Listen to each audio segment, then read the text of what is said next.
السلام علیکم ورحمۃ اللہ وبرکاتہ۔ اللہم صلی علی محمد وعلی آل محمد صلی اللہ علیہ وآلہ وسلم۔ کبھی کبھی زندگی ایک پل میں بکھر جاتی ہے۔ گھر کے کمروں میں روشنی جلتی رہتی ہے مگر دل کے اندر اندھیرا اتر آتا ہے۔ انسان لوگوں کے درمیان بیٹھ کر مسکراتا رہتا ہے لیکن اندر سے ٹوٹ چکا ہوتا ہے، خالی، تھکا ہوا اور بے آواز دراڑوں میں بٹا ہوا۔ آج کی رات بھی ایک ایسی ہی رات تھی، آنسوؤں سے بھیگی ہوئی، سجدوں کے خاموشی وقفوں میں ڈوبی ہوئی، سوالوں سے بھری ہوئی رات۔ اے اللہ، اب میری زندگی میں باقی کیا رہ گیا ہے؟ یہ وہ الفاظ تھے جو ایک ٹوٹے ہوئے انسان نے تنہا کمرے میں بیٹھ کر کانپتی ہوئی آواز میں کہے۔ اسے یہ پتہ بھی نہ تھا کہ وہ رات اس کی تقدیر بدلنے والی تھی، صرف اس لیے کہ اس نے اسی رات دل تھام کر یہ پڑھنا شروع کر دیا۔ ناظرین، یہ مشاہدہ ہے کراچی کے ایک شخص کا جو زندگی کی بدترین منزل سے گزر رہا تھا۔ قرض نے اسے توڑ دیا تھا، تماشوں نے اسے بے عزت کر دیا تھا، رشتوں نے منہ موڑ لیا تھا۔ طلاق، قرض، افسردگی، بے خوابی، تنگ دستی سب ایک ساتھ اس پر ٹوٹ پڑے، یہاں تک کہ اس نے دو بار زندگی ختم کرنے کا ارادہ کر لیا۔ اسے لگا کوئی راستہ باقی نہیں رہا۔ پھر ایک رات اس کی ملاقات ایک اللہ والے بزرگ سے ہوئی۔ نہ وہ بزرگ اسے جانتے تھے نہ وہ انہیں۔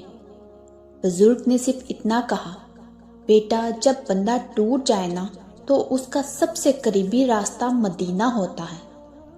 آج سے ہر رات 313 مرتبہ درود پاک پڑھا کرو، دیکھنا تمہاری قسمت وہیں سے لکھی جائے گی جہاں آج بھی رحمت کا دروازہ کھلا ہے۔ وہ آدمی ٹوٹ پوٹ کر رو دیا۔ اس نے کہا، میں نے سب کچھ آزما لیا، کیا واقعی کچھ بدل سکتا ہے؟ بزرگ مسکرائے اور بولے، درود وہ دروازہ ہے جو کبھی بند نہیں ہوتا۔ جو بندہ مدینہ سے امید جوڑ لیتا ہے اسے کبھی خالی نہیں لوٹایا جاتا۔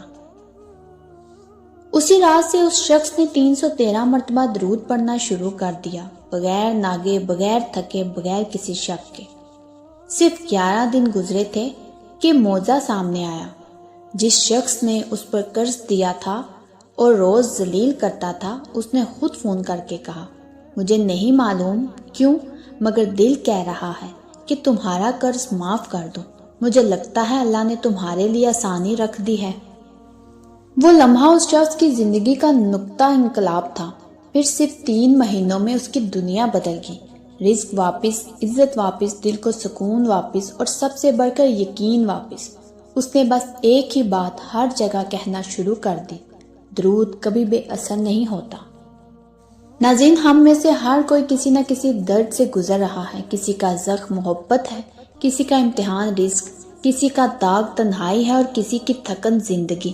جب دعائیں بھیگ جائیں، جب راتیں لمبی ہو جائیں، جب دل سسک جائے اور الفاظ روٹ جائیں تو وہاں ایک ہی سہارا بچتا ہے، وہ ہے درود پاک کا۔ درود پڑھنا کوئی عمل نہیں، یہ روح کی سانس ہے، یہ محض الفاظ نہیں، یہ مدینہ تک کا راستہ ہے۔ یہ وہ صدا ہے جو فرش سے اٹھتی ہے اور عرش تک سنی جاتی ہے۔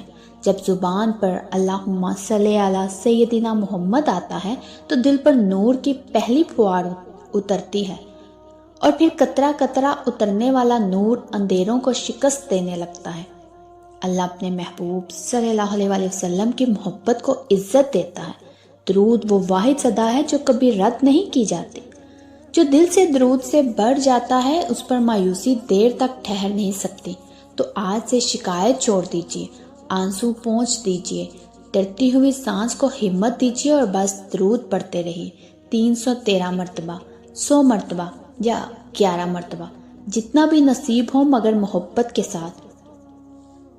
کیونکہ جہاں درود ہوتا ہے وہاں سکون خود چل کر آتا ہے۔ جہاں نبی صلی اللہ علیہ وآلہ وسلم کا ذکر ہو وہاں رحمت دیر تک رکتی ہے، اور جہاں عشق محمد صلی اللہ علیہ وآلہ وسلم بس جائے وہاں دل کبھی ٹوٹا رہ نہیں سکتا۔ بس چلتے رہیے، درود پڑھتے رہیے، نور دیر سے ضرور آتا ہے مگر آ کر دل میں ٹھہرتا ہمیشہ کے لیے ہے۔ تو ناظرین، اگر آپ چاہتے ہیں کہ میں اسی طرح حقیقی مشاہدے آپ تک پہنچاتی رہوں تو میرے چینل کے ساتھ جڑے رہیے، میرے چینل کو سبسکرائب کریں، لائک کریں، شیئر کریں اور مجھے کمنٹس میں ضرور بتائیے گا کہ کون کون درود پاک پڑھتا ہے۔ ایک نئے مشاہدے کے ساتھ دوبارہ حاضر ہوں گی۔ جزاک اللہ۔